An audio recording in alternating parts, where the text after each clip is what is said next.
Toute mon énergie, toute ma persuasion ce jour-là était d'essayer de leur faire comprendre qu'à quelques jours de l'arrivée à Paris, il ne fallait pas arrêter, de les rassurer, de faire en sorte de leur garantir que le soir, si fouille et interpellation il y avait, elle serait digne, elle serait faite dans des conditions humaines, car beaucoup de choses s'étaient racontées sur les précédentes opérations. Messieurs les accusés, directeurs sportifs, mes amis, messieurs les coureurs, mes amis, je vous en prie, il reste 3 ou 4 jours pour que le Tour de France s'achève.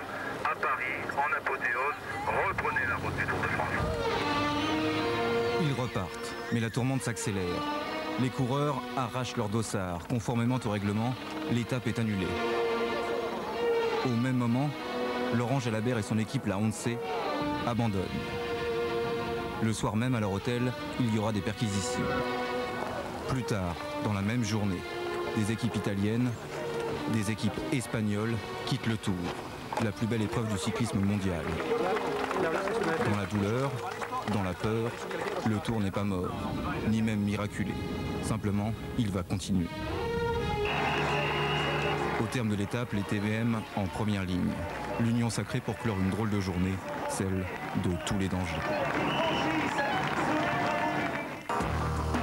Près de 200 coureurs au départ du Tour en Irlande le 11 juillet. Moins d'une centaine à l'arrivée à Paris le 2 août. Même ébranlé, meurtri, le Tour peut s'enorgueillir de son vainqueur, l'Italien Marco Pantani. Il a suffi d'une étape entre Grenoble et les Deux Alpes pour que Pantani succède à l'Allemand Jan Ullrich.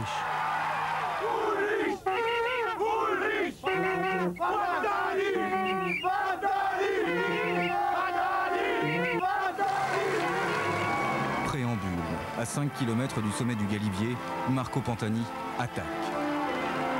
Sous la pluie, le froid, le brouillard, il s'échappe en solitaire et ça va durer 48 km. Étape dantesque.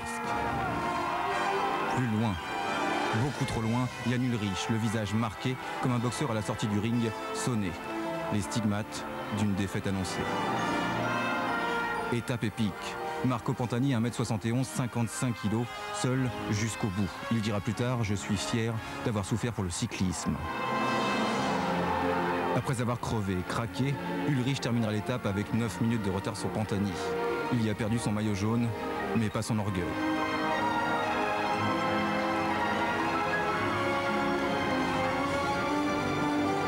L'Allemand, compensé hors de forme, se lancera par la suite dans une course-poursuite effrénée.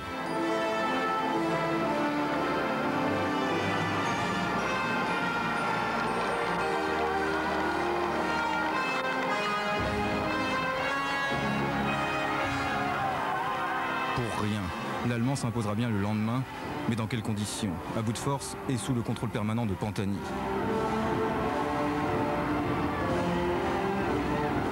Oui, le Tour 98 a marqué les esprits, à cause des affaires de dopage et grâce à Pantani. Oui, le Tour 98 est bien arrivé à Paris, sur les Champs-Élysées. Christophe Rinero, meilleur français, 4e au général, et meilleur grimpeur, mais par défaut. L'Italien Rodolfo Massi a dû lui céder son maillot à poids. Il a quitté le Tour prématurément. 4 jours plus tôt, des corticoïdes produits dopants ont été trouvés dans sa chambre. Il a lui aussi été placé en garde à vue. Moi, je refuse de croire qu'il y avait 100% des coureurs dopés. Peut-être y en avait-il 50, 60%.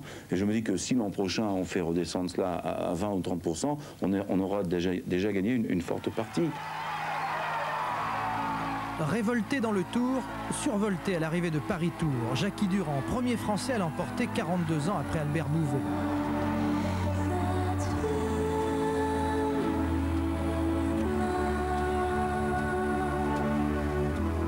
Une semaine plus tard, sans Virenque, Jalabert, ni Brochard, le champion du monde en titre, une équipe de France recomposée dans l'urgence par Charly Mottet se présente au championnat du monde sur route aux Pays-Bas. Le meilleur français, Emmanuel Magnin, se classe 12e seulement. Sans Pantani, Ullrich et Jülich, les 3 premiers du Tour, le championnat du monde offre au coureur suisse Oscar Kamenzin l'occasion d'endosser le maillot arc-en-ciel sans réel poursuivant.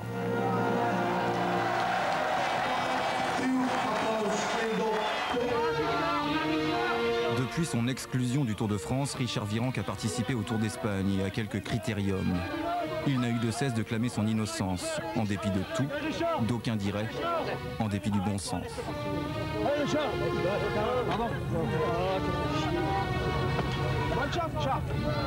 Libéré, Willy Voet, lui, a apporté de nouveaux éléments dans l'affaire Festina, ses propres carnets de route, qui attesteraient de l'existence d'un dopage organisé et systématisé au sein de l'équipe Festina.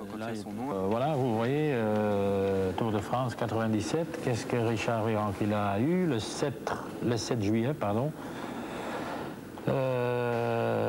EPO 2000, 8 juillet.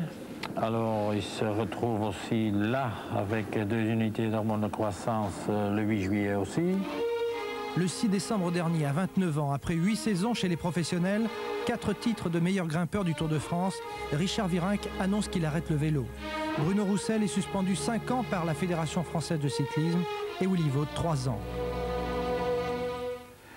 Le dopage est le plus grand ennemi auquel le sport ait jamais eu à faire face. C'est même probablement le seul. Contre le dopage, nous n'abdiquerons jamais, parce que moi, Jean-Claude Killy et mes amis, nous croyons en l'éthique, ce beau mot.